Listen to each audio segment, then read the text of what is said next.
Sabaidi, Sawati. Hopefully you can't see the cigarette in my handy, which is not very respectable. I'm sorry.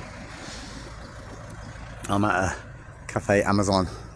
Ordinarily, I give these places a wide berth because they're corporate, you know. They're not really supporting the locals in as much as, well, they are in as much as they employ the local people. So in that sense, obviously they're good. But anyway, wish me luck, folks, because I'm at the border. I'm now going to sit down and work out exactly how much of a fine I'm going to get for the motorbike, because it's late going back to Thailand. A week, I think. Well, it's got to be a week, because they gave me 14 days on arrival for the motorbike. Give me 30, like they do anyone coming in. You get a 30-day visa on arrival. Oops, don't be. Hopefully they give you another one for free. You just trust this copy. So yeah, hopefully with a bit of luck, they'll take pity on me. But the rules are the rules at the end of the day, and obviously for each day that you're over for taking the motorbike back, there's a 150,000 kip fine, which is about $4 or $5, I think, something like that. So it's not going to be a huge fine, and obviously I have kind of had to budget for that. Obviously they'll see the damaged wheel and the replacement wheel. But obviously that's not going to, you know, change the rules. The rules are the rules. I wasn't able to get the motorbike back on time. So obviously there's that to contend with. The issue with the actual motorbike itself, which I don't think is much of an issue. You know, just pay the fine, basically. I think it's going to be the case with that. I'm on time for my visa. So I actually thought it was tomorrow. I thought my visa expired tomorrow, but luckily I checked today. Thankfully, I checked today, and I was Paksay is only about an hour or so from the border, which is where I am. The actual border itself, is just, you know, the sun's going to go on the screen, so I do apologise. It'll probably wash out, but the actual border is just there. So what, 100 meters away or so. So yeah, that's the border with Thailand and Laos, and this is the only one you can, well, I say that's a lie, I don't know for sure, but it's the only one I know that's safe enough to, there is other borders that you can cross over from Chiang Rai into Laos, but you'll be in the north of Laos then. Well, obviously you'll be in the north of Thailand too, but it's a much more mountainous area. Which isn't so bad when you're travelling Chiang Rai, because the roads in Thailand are fairly good condition. Oh, they're very good condition. Just have to be obviously, you know, careful. But once you cross over into Laos, and you're then having to contend with mountainous roads. Luckily, it's been dry where I've been for many days, like at least over a week. But you try and travel those routes, after it's been raining, it's treacherous. So I wouldn't advise trying to come from Thailand into Laos that way. Although, that part of Laos and obviously Thailand too are very beautiful. And a lot of people will tell you, you have to go to Vang Vieng, Lang Labang, which is why I did it. Stupidly, when I did it during the rainy season. It must have been insane.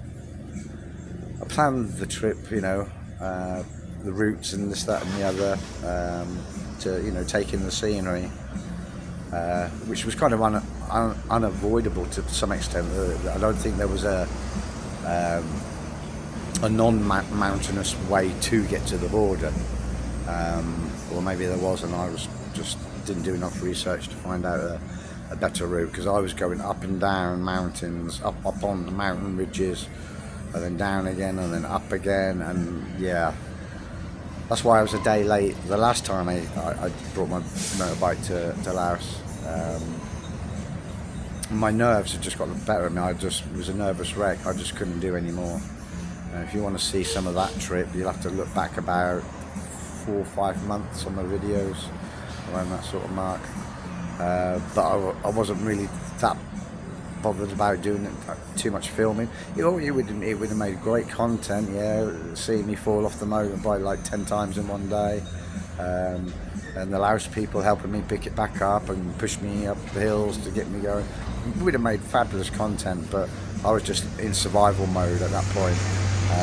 So I'll be honest with you, filming was just not something that I was too worried about. I just wanted to get to the border alive, you know.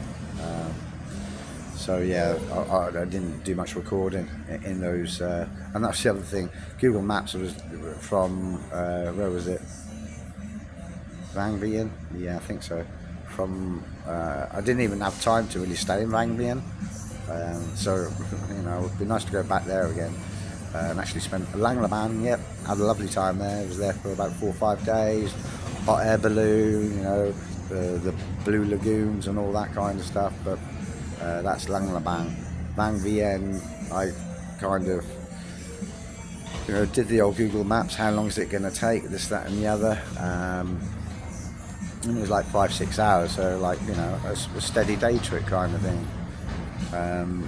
And it took me a lot longer, and by the time I got there it was like, right, well, I then looked at how long it was from there to the border, and it was saying like 12 hours, so that's I mean, it's either, you know, a hard day's drive, you know, 12 hours, so I kind of just bypassed Vang Vieng, and went heading straight up into the mountains, and yeah, had a hell of a time.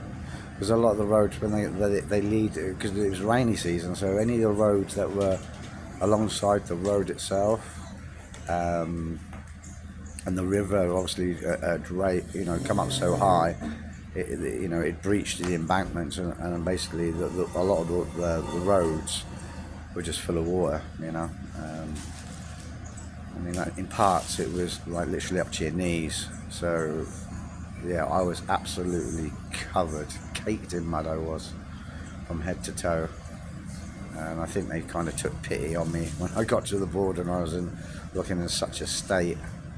But you know, don't do that sort of trip in the rainy season. It's insane. I really, well, I felt like Superman once I got into Thailand, because it was a case of, if I can survive that, which is probably some of the most dangerous driving that you can ever do in the world, and I managed to survive it. I mean, there was at one point I was lucky that I basically ditched the bike.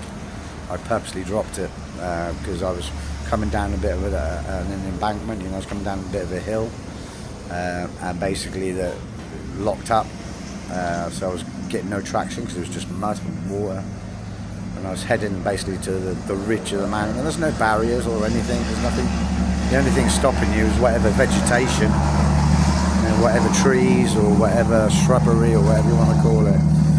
You know, that's and that's just natural barriers. That is, you know, that's not designed to keep you on the road. So yeah, I was heading towards going over the cliff. So I just dropped the bike. I just purposely, you know, made it fall on the floor, and it did kind of go over a little bit, but luckily only like, and there was a lot of weight on the back, so like, say the front end of the bike, you know, did go over the edge, but luckily with so much weight on the back of the bike, it didn't go all the way over.